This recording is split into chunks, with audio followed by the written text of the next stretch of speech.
Good morning students. आज आपकी कक्षा 6 से में हम लोग बसंत भाग 1 से पाठ 10 झांसी की रानी का अध्ययन कर रहे हैं। जैसा कि हम लोगों ने पिछले वीडियो में यहाँ तक पढ़ लिया था कि रानी लक्ष्मीबाई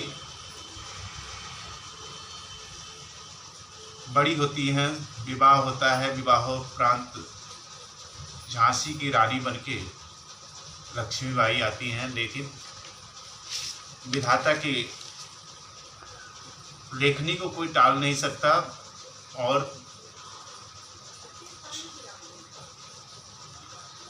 कुछ ही दिनों बाद रानी लक्ष्मीबाई के पति की आकस्मिक मृत्यु हो जाती है। अचानक पति की मृत्यु के बाद रानी के सामने घोर संकट छा जाता है।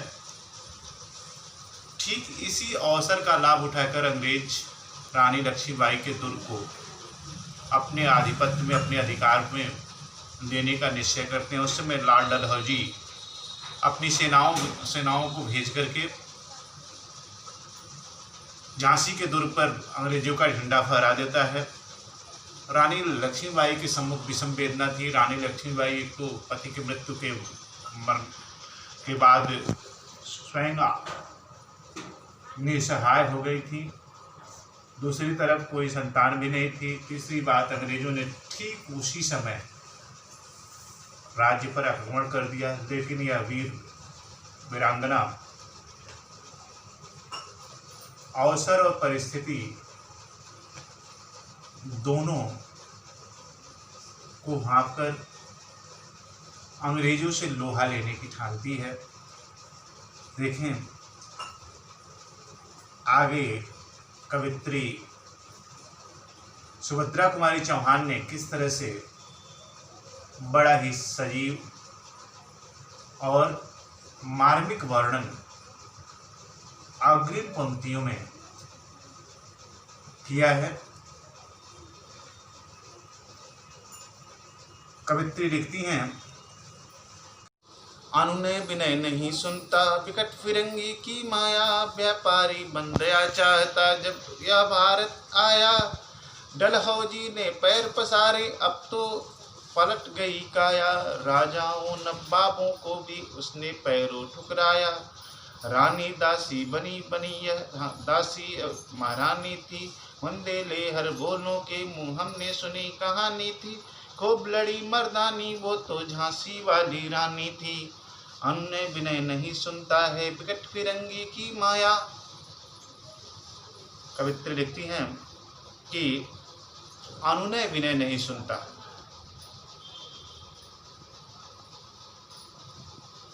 ये जो अंग्रेज थे बार बार अनुनय विनय अर्थात उनसे बार बार निवेदन करने के बाद भी वे सुनने को तैयार नहीं हुए।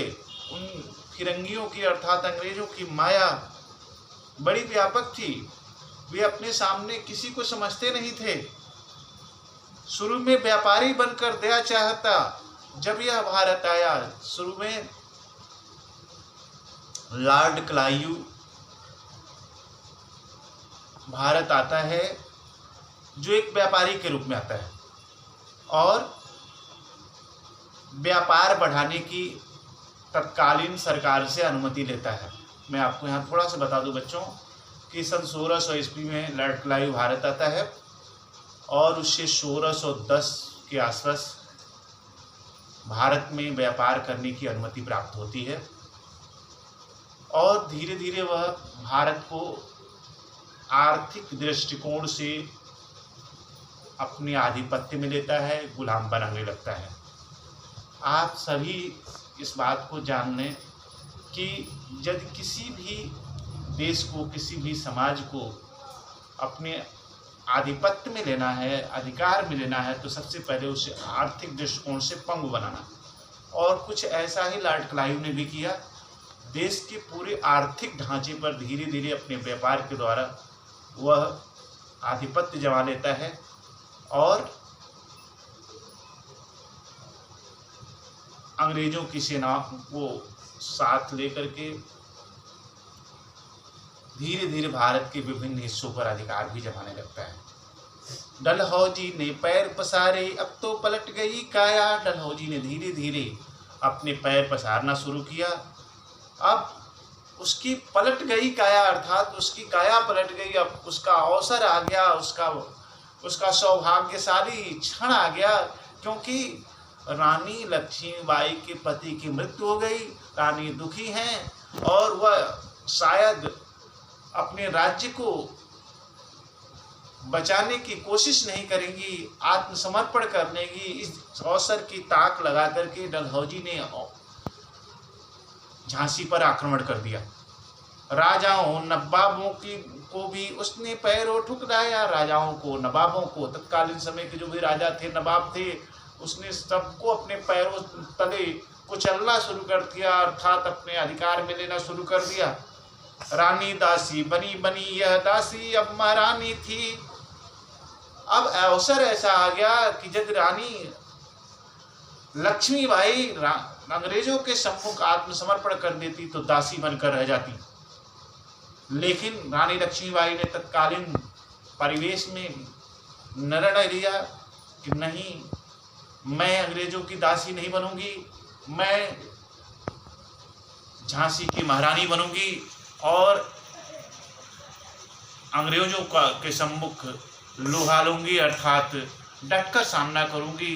अपने जीते जी अंग्रेजों का आधिपत्य स्वीकार नहीं करूंगी, अंग्रेजों का अधिकार स्वीकार नहीं करूंगी। रानी ने डटकर सामना करने की ठानी। कवित्री सुभद्रा कुमारी चौहान लिखती हैं कि बुंदे ले हर बोलों के मुंह हमने सुनी कहानी थी, खूब लड़ी मर्दानी वो तो झांसी वाली रानी थी। कवित्री लिखती हैं कि बुंदेलखंड के प्रत्येक वीर पुरुषों के मुंह से झांसी की रानी लक्ष्मीबाई की मर्दानगीपूर्ण, वीरतापूर्ण शौर्य गाथा को हमने अपने कानों से सुना है। वह एक वीरांगना थी जिसने अंग्रेजों के सम्मुख डटकर सामना किया था। छिनी राजधानी दिल्ली की लिया लखनऊ, बातों बात कैद पेशवा था बिठूर में हुआ नागपुर का भी घात। उदयपुर तंजौर सतारा कर्नाटक की कौन बिसात, जबकि सिंध पंजाब ब्रह्म पर अभी हुआ था वज्रनिपात। अब प्रस्तुत पंक्तियों में कवित्री सुभद्रा कुमारी चौहान डलहौजी द्वारा धीरे धीरे कैसे साम्राज्यवाद का विस्तार किया जा रहा है, इस बात को अभिव्यक्त किया है। कवित्री लिखती हैं कि छिनी राजधानी दिल्ली की राजधानी धीरे धीरे छीन ली गई, अर्थात अंग्रेजों के अधीन हो गई। अंग्रेजों ने दिल्ली की राजधानी पर अपना अधिकार जमा लिया।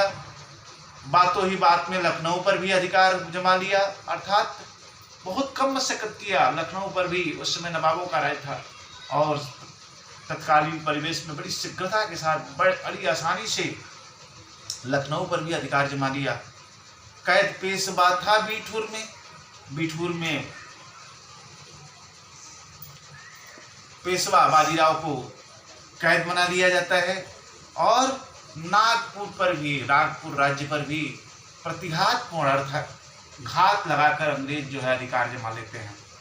उदयपुर तंजौर सतारा कर्नाटक की कौन बिसात, अर्थात जब लखनऊ दिल्ली पर अंग्रेजों ने अधिकार जमा लिया तो उदयपुर तंजौर सतारा कर्नाटक आज जो छोटे छोटे राज्य थे उन पर अंग्रेज तो बहुत आसानी के साथ अधिकार जमा लिए और धीरे धीरे भारत के विभिन्न हिस्से जो है अंग्रेजों के अधिकार में आते गए। जबकि सिंध पंजाब भी अभी सिंध पंजाब और बर्मा आदि देशों पर भी धीरे धीरे अंग्रेजों ने अपना अधिकार जमाना शुरू कर दिया, अर्थात अपना वज्र गिराना शुरू कर दिया। अंग्रेजों ने ठान लिया था कि धीरे धीरे पूरा हिस्सा हम भारत सहित अन्य देशों के भी विभिन्न हिस्सों पर अपना आधिपत्य जमाएंगे। बंगाली मद्रास आदि की भी तो कही कहानी थी, बुंदेले हर बोलों की मुँह हमने सुनी कहानी थी, खूब लड़ी मर्दानी ये तो झांसी वाली रानी थी। बंगाल मद्रास आदि राज्यों की भी यही कहानी थी, अर्थात उन राज्यों पर भी अंग्रेजों ने बड़ी आसानी के साथ अपना अधिकार जमा लिया। और कवित्री सुभद्रा कुमारी चौहान लिखती हैं कि बुंदेलखंड में रहने वाले प्रत्येक वीर पुरुषों के मुंह से मैंने रानी लक्ष्मीबाई की मर्दानी पूर्ण शौर्य गाथा को सुना है। रानी को रोई रनिवासों में बेगम गम में थी बेजार, उनके गहने कपड़े बिकते कलकत्ते के बाजार, सरेआम नीलाम छापते अंग्रेजों के, सरेआम नीलाम छापते थे अंग्रेजों के अखबार, नागपुर के जेवर ले लो लखनऊ के लो नौलखार। कवित्री सुभद्रा कुमारी चौहान लिखती हैं कि इस प्रकार झांसी की रानी लक्ष्मीबाई पति की मृत्यु से बहुत ही दुखित हुई और दूसरी तरफ अंग्रेजों के द्वारा दुर्ग पर ध्वजारोहण करने के साथ अर्थात अपना ध्वज फहराए जाने से बड़ी ही दुखित हुई, फूट फूट कर रोने लगी। उधर बेग में जो जिन नवाबों की बेग में थी, जिन नवाबों ने अपना राज्य खो दिया, उनकी बेगम भी जार बेजार होकर के फूट फूट कर रो रही थी। उनके गहने कपड़े कलकत्ते के बाजारों में नीलाम होने लगे, सरेआम नीलाम छापते थे अंग्रेजों के उनके कपड़े गहने आदि जो उनकी विशेष वस्तुएं थी जिनसे उनका विशेष लगाव था, उनको कलकत्ते के बाजारों में नीलाम छाप करके, अंग्रेजों के अखबारों में नीलाम छाप करके बेचे जाते थे। अर्थात एक तरफ तो कपड़े बेच करके अर्थात उनकी विशेष वस्तुओं द्वारा उनको बेचकर नीलामी करके अंग्रेज पैसे देते थे, दूसरी तरफ उन राज्यों की बदनामी भी करते थे।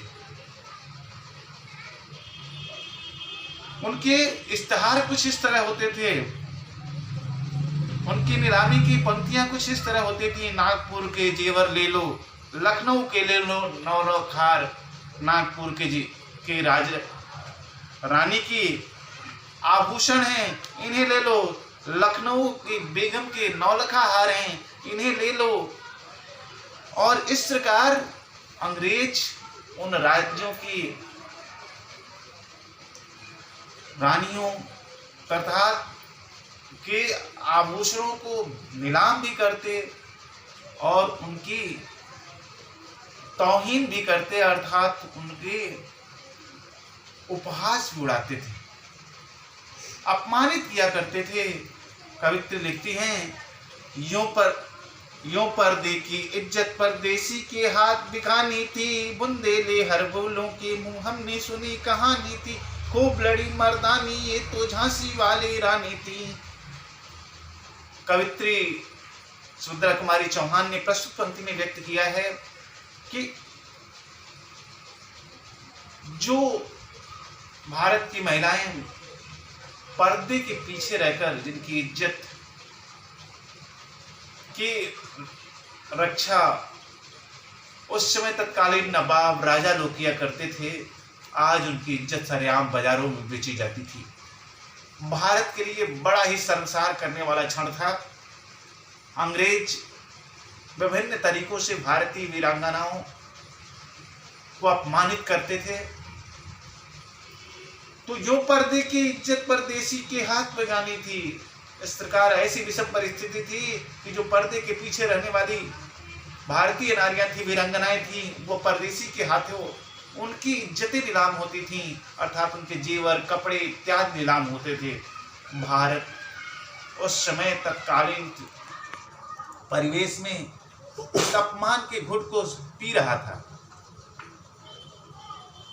बुंदेले हर बोलों के मुंह हमने सुनी कहानी थी, खूब लड़ी मर्दानी ये तो झांसी वाले बुंदेलखंड के लोगों के मुंह से हमने कहानी को सुना है। कुटियों में थी विषम वेदना, महलों में थी आहत अपमान।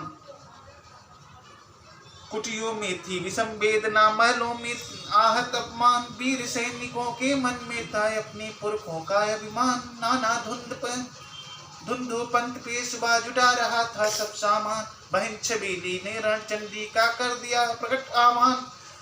हुआ यज्ञ प्रारंभ उन्हें तो होई ज्योति जगानी थी।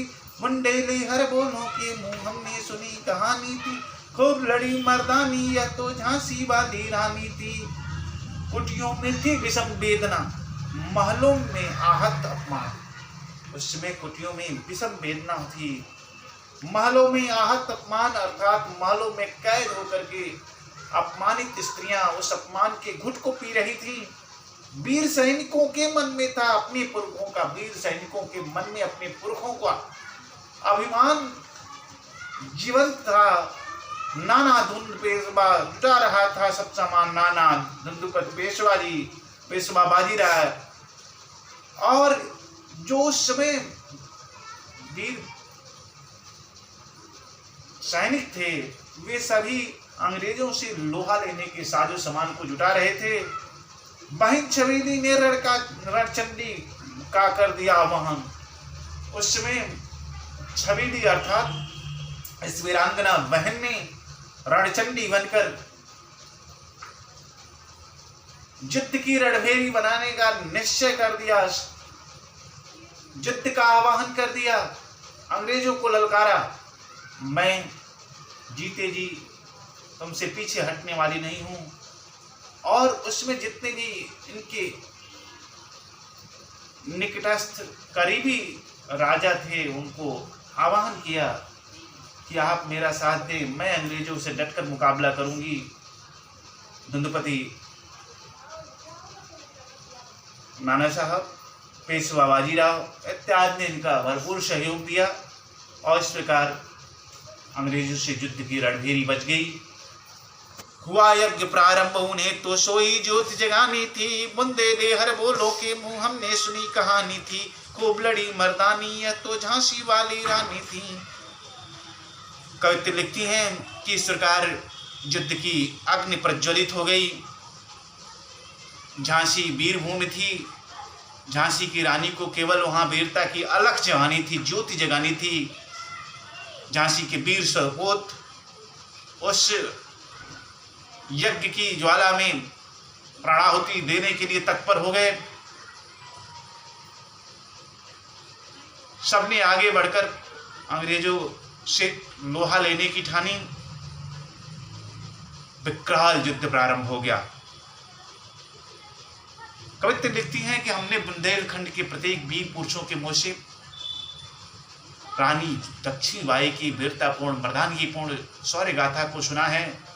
जन जन के मन में आज भी यह वीरतापूर्ण शौर्य गाथा विद्यमान सी प्रतीत होती है। महलों ने दी आग, झोपड़ी ने ज्वाला सुलगाई थी। यह स्वतंत्रता की चिंगारी अंतर मन में आई थी। झांसी चेती, दिल्ली चेती, लखनऊ लपटे छाई थी। मेरठ कानपुर पटना में भी भारी धूम मचाई थी। कवित्री लिखती हैं कि अब धीरे धीरे स्वतंत्रता की अलग, स्वतंत्रता की जो चिंगारी थी, जो महलों से उठी थी, आज वह ज्वाला बन के सुलगती सी उसकी लपटे धीरे धीरे सर्वत्र फैलने लगी। यह स्वतंत्रता की जो चिंगारी थी सभी वीर पुरुषों के अंतर्मन में भी धीरे धीरे व्याप्त हो गई। झांसी ने जैसे ही चेतना धारण किया, अर्थात जैसे ही अंग्रेजों के सम्मुख लोहा लेने की ठानी,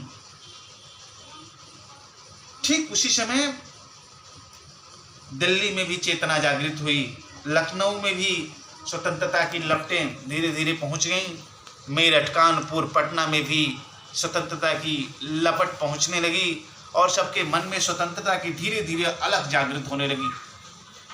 जबलपुर, कोल्हापुर में भी कुछ हलचल उकसानी थी। बुंदेले हर बोलों के मुंह हमने सुनी कहानी थी। खूब लड़ी मर्दानी वो तो झांसी वाली रानी थी।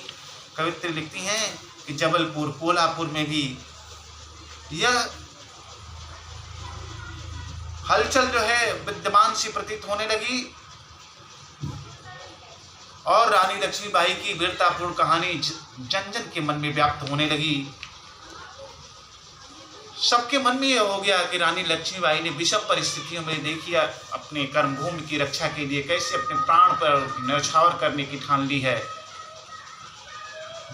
और इस देश की भूमि से अंग्रेजों को खदेड़ने का बीड़ा कैसे उठाया है। इस वीरांगना को नमन है जिसने स्वतंत्रता की अलग को भारत में फैलाया है।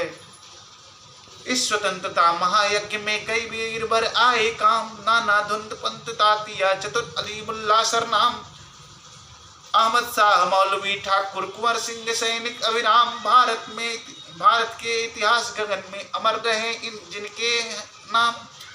कवित्री लिखती हैं कि स्वतंत्रता की रूपी महायज्ञ में कई वीरवर आए काम, बहुत से श्रेष्ठ वीर काम आए। नाना साहब, नंदपति नाना साहब, तातिया, चतुर अजीमुल्ला सरनाम और अहमद शाह मौलवी ठाकुर कुंवर सिंह और सैनिक अभिराम भी इसमें अपना भरपूर सहयोग दिया। इस महायज्ञ में अपनी प्राणाहुति दी। भारत के इतिहास गगन में इनके नाम सब सदैव जो है अमर रहेंगे। इनके शौर्य की गाथाएं जन जन के मुख पर विद्यमान रहेंगी। भारत का इतिहास जब तक कायम रहेगा इनके का बलिदान कभी भी भुलाया नहीं जा सकेगा।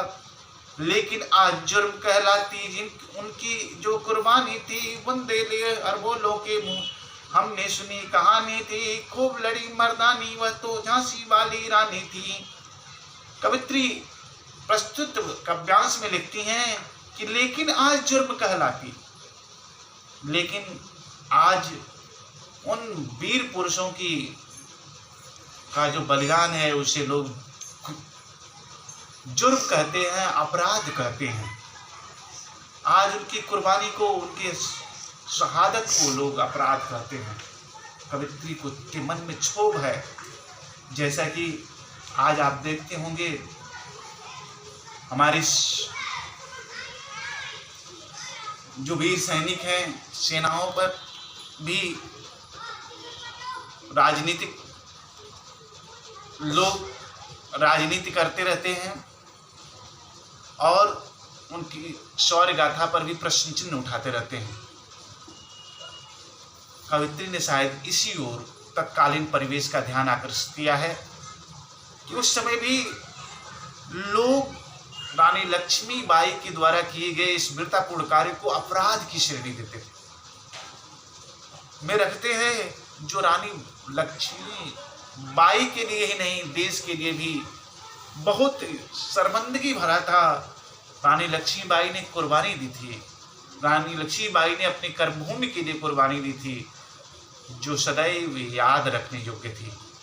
प्यारे बच्चों, हमें अपने देश की जन्मभूमि के लिए, कर्मभूमि के लिए यदि अपने प्राणों के उत्सर्ग भी करना पड़े, प्राणों को न्यौछावर भी करना पड़े, अपना बलिदान भी देना पड़े, तो हमें कभी पीछे नहीं हटना चाहिए। देश के इतिहास में जो वीर पुरुष, जो वीर बालक, जो वीरांगना ऐसा कर पाती है, उनका नाम सदैव अमर रहता है। उनका नाम स्वर्णाक्षरों में लिखा रहता है। भले ही लोग चाहे जो कुछ भी कहें, उस माँ का लाल, उस माँ की बिटिया, उस माँ का वीर पुत्र श्रेष्ठ कहलाता है। उसकी शहादत श्रेष्ठ कहलाती है, जो देश की रक्षा करने में अपने प्राणों को न्यौछावर कर देता है। हमें ऐसे वीर लोगों को सदैव याद रखना चाहिए। उनकी शौर्य गाथाओं के स्मरण करके अपने देश की रक्षा में अपना प्राण न्यौछावर करने को हमेशा तत्पर रखें। मैं आप सभी को यह बात इसलिए कहता हूँ कि आज भी घात लगाकर हमारे देश पर विभिन्न देश कहीं न कहीं साम्राज्यवाद की फिराक में लगे रहते हैं। हम सभी जानते हैं कि हम और हमारा देश सदैव जियो और जीने दो की नीति पर चलता रहता है। Live and let me live, जियो और जीने दो। लेकिन कुछ ऐसी ताकतें आज भी हैं जो हमारी सर्वे भूत सुखिना सर्वे सत्य निराम्याम की इस भावना को आहत करती रहती हैं।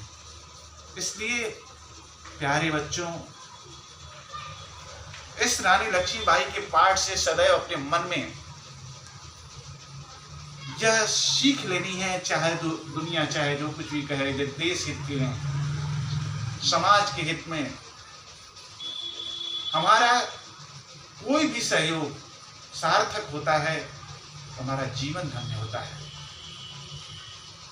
इसलिए हमें अवसर मिले तो अपना पैर पीछे नहीं हटाना चाहिए। जितना हो सके हम देश हित में अपना सहयोग करें। आइए आगे की पंक्ति देखते हैं। इनकी गाथा छोड़ चले हम झांसी की मैदानों में, जहाँ खड़ी थी लक्ष्मीबाई मर्द बनी मर्दानों में। लेफ्टिनेंट बाकर आ पहुंचा आगे बढ़ा जवानों में, रानी ने तलवार खींच ली हुआ द्वंद आसमानों में। जख्मी होकर बाकर भागा उसे आजब हैरानी थी, बंदे ले हर बोलों के मुंह हमने सुनी कहानी थी। खूब लड़ी मर्दानी वो तो झांसी वाली रानी थी। कवित्री लिखती हैं, इनकी गाथा छोड़ चले हम झांसी की मैदानों में। इन देशद्रोहियों की गाथाओं को छोड़कर हम पुनः आपको झांसी की मैदान की ओर ले चलते हैं, जहां लक्ष्मीबाई मर्दानगी के साथ, वीरता के साथ अंग्रेजों के साथ लोहा ले रही हैं। उस समय अंग्रेजों की सेना का नेतृत्व वाकर कर रहा था। अपने जवानों को लेकर रानी लक्ष्मीबाई के सम्मुख लोहा ले रहा है। रानी ने तलवार खींच लिया और दोनों में द्वंद्व युद्ध हुआ। बड़ा ही प्रेमकारी युद्ध था। रानी ने अपने वार से वाकर को आहत कर दिया, घायल कर दिया। सबको अजब हैरानी थी, रानी ने ऐसा कैसे कर दिया। रानी एक वीरांगना थी और उसने यह बता दिया कि विषम परिस्थिति में भी भारत की नारी देश हित में कभी अपना पैर पीछे नहीं हटा सकती। भारत की नारी ने हमेशा अपना सर्वस्व देश हित में समर्पित किया है। समर्पण ही नारी जीवन का समाहार रहा और वह समर्पण आज देश हित में है। देखो वाकर, तुम हमारे सम्मुख कभी टिक नहीं सकते। रानी ने एक ऐसा विषम वार किया कि आज वाकर आहत हो गया, घायल हो गया, मैदान छोड़कर भाग जाता है। और घायल वाकर जब मैदान छोड़कर भाग जाता है, अंग्रेजों की सेना में हलचल मच जाती है। अंग्रेजों की सेना पीछे हटने लगती है और इस प्रकार रानी की सौर गाथाओं को बुंदेलखंड में रहने वाले झांसी के जन जन के मुंह से सुना जा सकता है। रानी लक्ष्मीबाई ने मर्दानगी के साथ वीरतापूर्ण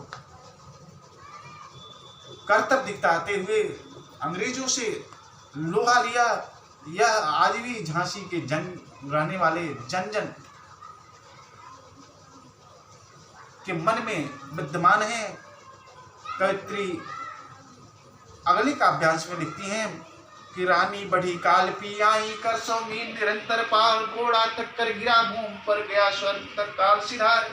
यमुना तट पर अंग्रेजों ने फिर खाई रानी से हार, विजयी रानी आगे चल दी किया ग्वालियर पर अधिकार।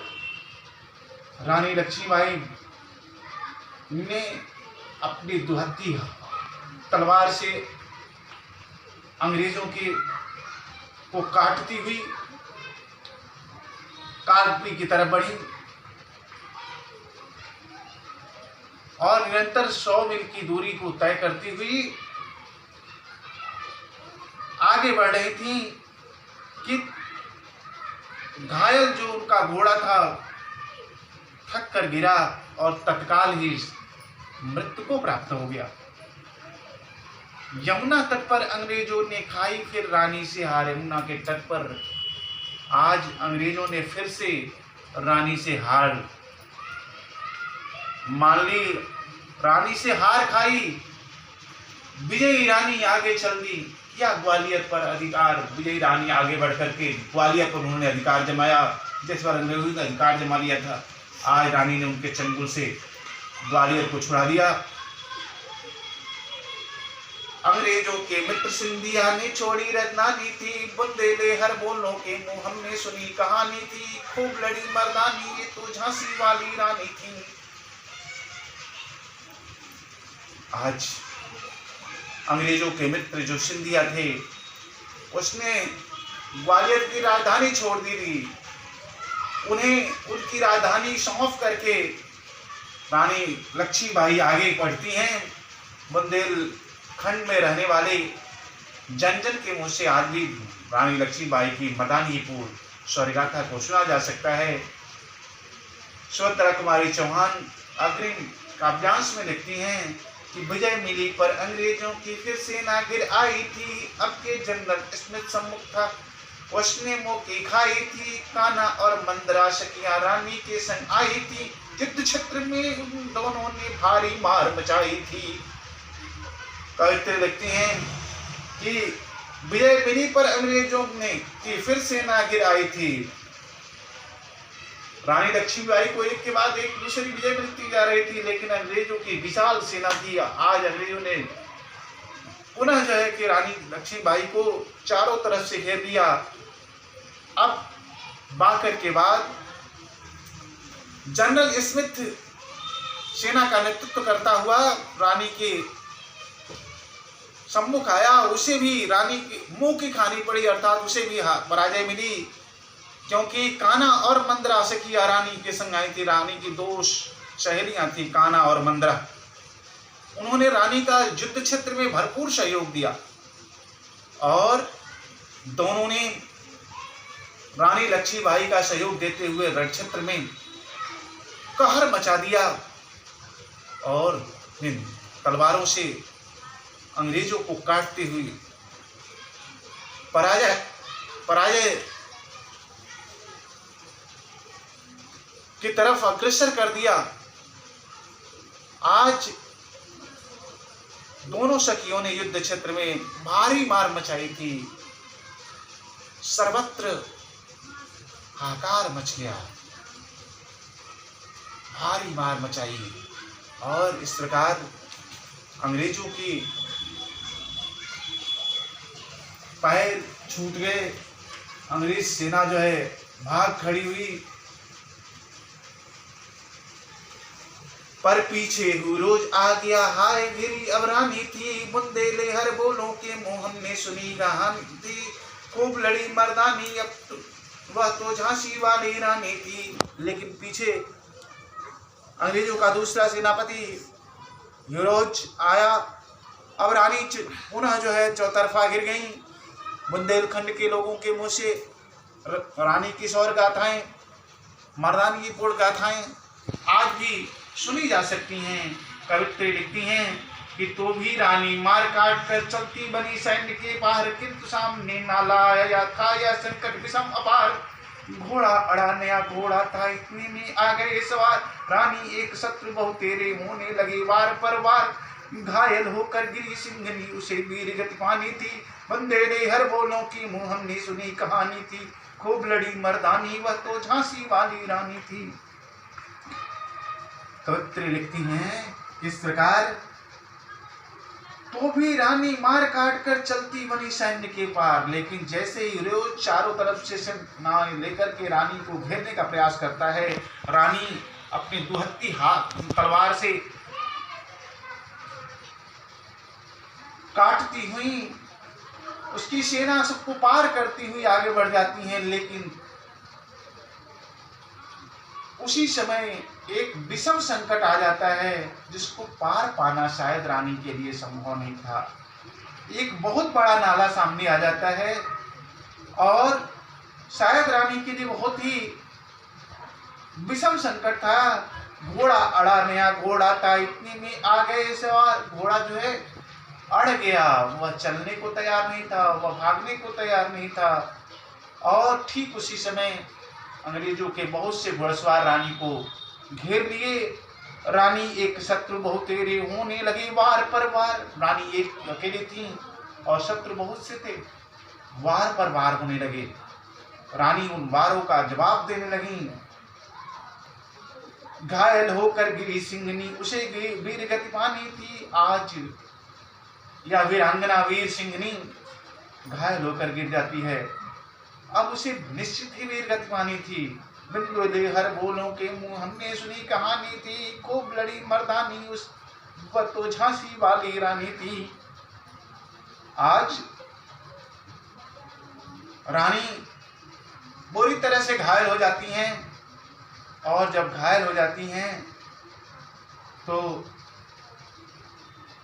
निश्चित ही अब उन्हें स्वर्ग सुधारना है।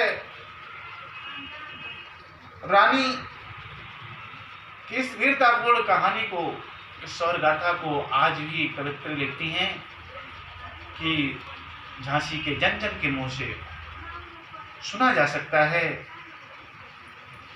रानी गई सिधार चिता, अब रानी गई सिधार चिताई, अब उसकी दिव्य सवारी थी। मिला तेज से तेज की और सच्ची अधिकारी थी। अभी उम्र कुल तेज की थी, मर नहीं अवतारी थी। हमको जीवित करने आई बन स्वतंत्रता नारी थी।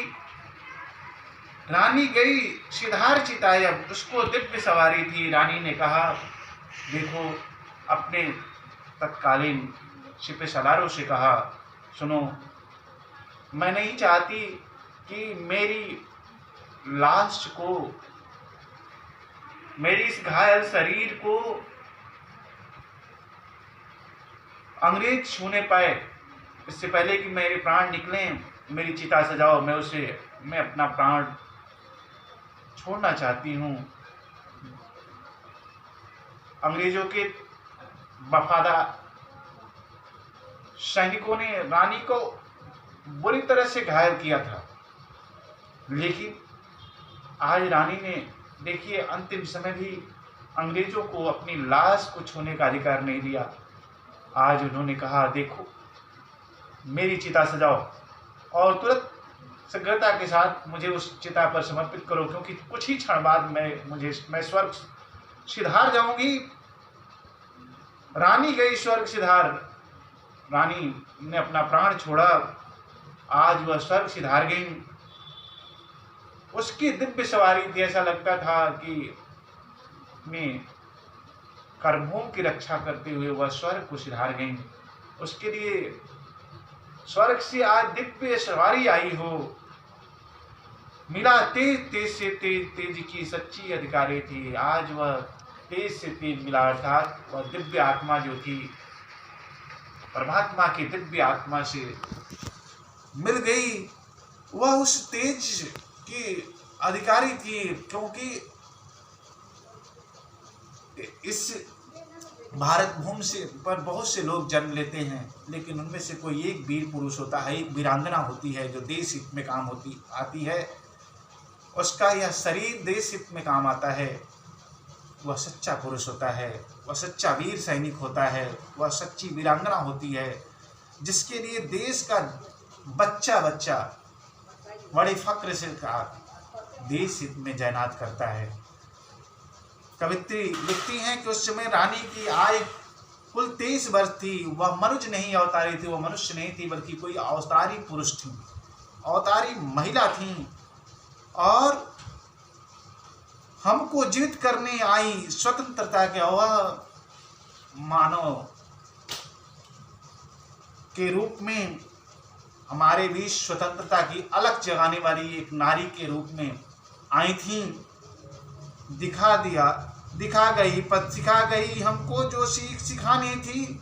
आज रानी स्वर्ग सिधार गई, लेकिन हमें स्वतंत्रता का पथ दिखा गई, रास्ता दिखा गई। हमको यह सिखा गई कि हमें अपने देश हित में, हमें अपने राष्ट्र हित में अपने प्राणों की आहुति भी देनी पड़े तो हमें अपना पैर पीछे नहीं हटा जाना। और यदि हम ठान लेंगे, यदि हमारे देश के लोग ठान लेंगे, तो एक दिन ऐसा आएगा जब हम अंग्रेजों को इस भारत भूमि से निश्चित ही खदेड़ देंगे, हम उसे परास्त कर देंगे। इस प्रकार हमारे देश के सैनिकों के मन में स्वतंत्रता की अलख जगा गई थी, वह चिंगारी सुलगा गई थी, जो हमारे देश के वीर सैनिकों के मन में आगे चल के ज्वाला के रूप में प्रकट होती है। और उसी का परिणाम था कि हमारा देश 15 अगस्त 1947 को अंग्रेजों को परास्त करता है। अंग्रेज इस देश को छोड़कर जाते हैं और हमारा देश स्वतंत्र होता है। प्यारे बच्चों, कवित्री लिखती हैं कि बुंदेलखंड के लोगों के मुंह से रानी लक्ष्मीबाई की वीरतापूर्ण स्वर्गाथा को आज भी सुना जा सकता है। आओ रानी जाओ रानी, याद रखेंगे हम कृतज्ञ भारतवासी, यह तेरा बलिदान जावेगा स्वतंत्रता अविनाशी। हो वे चुप इतिहास लगे सच्चाई की चाहे फांसी, हो मदमाती विजय मिटा दे गोलों से चाहे झांसी। कवित्री लिखती हैं कि जाओ रानी, याद रखेंगे हम कृतज्ञ भारतवासी, यह तेरा भवेगा स्वतंत्रता अविनाशी। कवित्री लिखती हैं कि रानी, हम कृतज्ञ भारतवासी तुम्हारा बलिदान सदैव ही याद रखेंगे और हमारा देश तुम्हारी इस शहादत की कृतज्ञता को, जो उपकार को मानता है उसे कृतज्ञ कहते हैं। रानी लक्ष्मीबाई ने भी एक उपकार किया था। वह उपकार इस प्रकार था कि सबसे पहले स्वतंत्र की अलख जगाई थी। इस प्रकार आज यह देश कृतज्ञ है। जन स्वतंत्रता अविनाशी, यह स्वतंत्रता की अलख कभी बेकार नहीं होगी। यह बलिदान कभी भी भुलाया नहीं जाएगा। होंगे चुप इतिहास लगेगी सच्चाई को चाहे फांसी, चाहे इतिहास चुप रहे, चाहे सच्चाई को फांसी लगा दी जाए, लेकिन हो मदमाती विजय मिटा दे गोलों को से चाहे झांसी। चाहे विजय मिले या पराजय मिले, चाहे गोलों से झांसी मिटा दी जाए, फिर भी रानी का जो शौर्य गाथा थी उसे कभी भी भुलाया नहीं जा सकता। जो बलिदान था वह इतिहासों में अमर रहेगा। तेरा स्मारक तू ही होगी, तू खुद अमिट निशानी थी, बंदे ले हर बोलों के मुँह हमने सुनी कहानी थी, खूब लड़ी मर्दानी वो तो झांसी वाली रानी थी। अंतिम काव्यांश में कवित्री लिखती हैं कि तेरा स्मारक तू ही होगी, तेरी स्मारक अर्थात अंतिम निशानी, तेरी शौर्य गाथा की जो स्मारक होगी, अंतिम जो निशानी होगी वह तू ही होगी, अर्थात तुझसे ही शुरू होगी। और भारत के जन जन में स्वतंत्रता की अलख हम हमेशा जगती रहेगी। तेरी यह अमिट जो कभी मिटने वाली नहीं है निशानी, कभी भी भारत के लोगों में से मिट नहीं पाएगी। यह बलिदान सदैव शाश्वत रहेगा। इस बलिदान को कभी भी भुलाया नहीं जा सकता। और हमारे इस झांसी के जन जन के मुख से हमेशा तुम्हारी शौर्य गाथाएं सुनाई जाएंगी। इस प्रकार कवित्री ने इस काव्यांश के माध्यम से हम सभी को प्रेरणा दी है कि हम अपनी कर्मभूत की रक्षा के लिए हमेशा अपना प्राणपण निछावर करते रहें। हमेशा इस कर्मभूमि की, इस राष्ट्र के लिए शहादत देने को तत्पर रहें तथा कुछ ऐसा करें जो देश हित, समाज के लिए उत्तम हो, स्वयं सुखी रहें तथा देश को भी सुखी रखने का प्रयास करें। आइए अब हम लोग गृह कार्य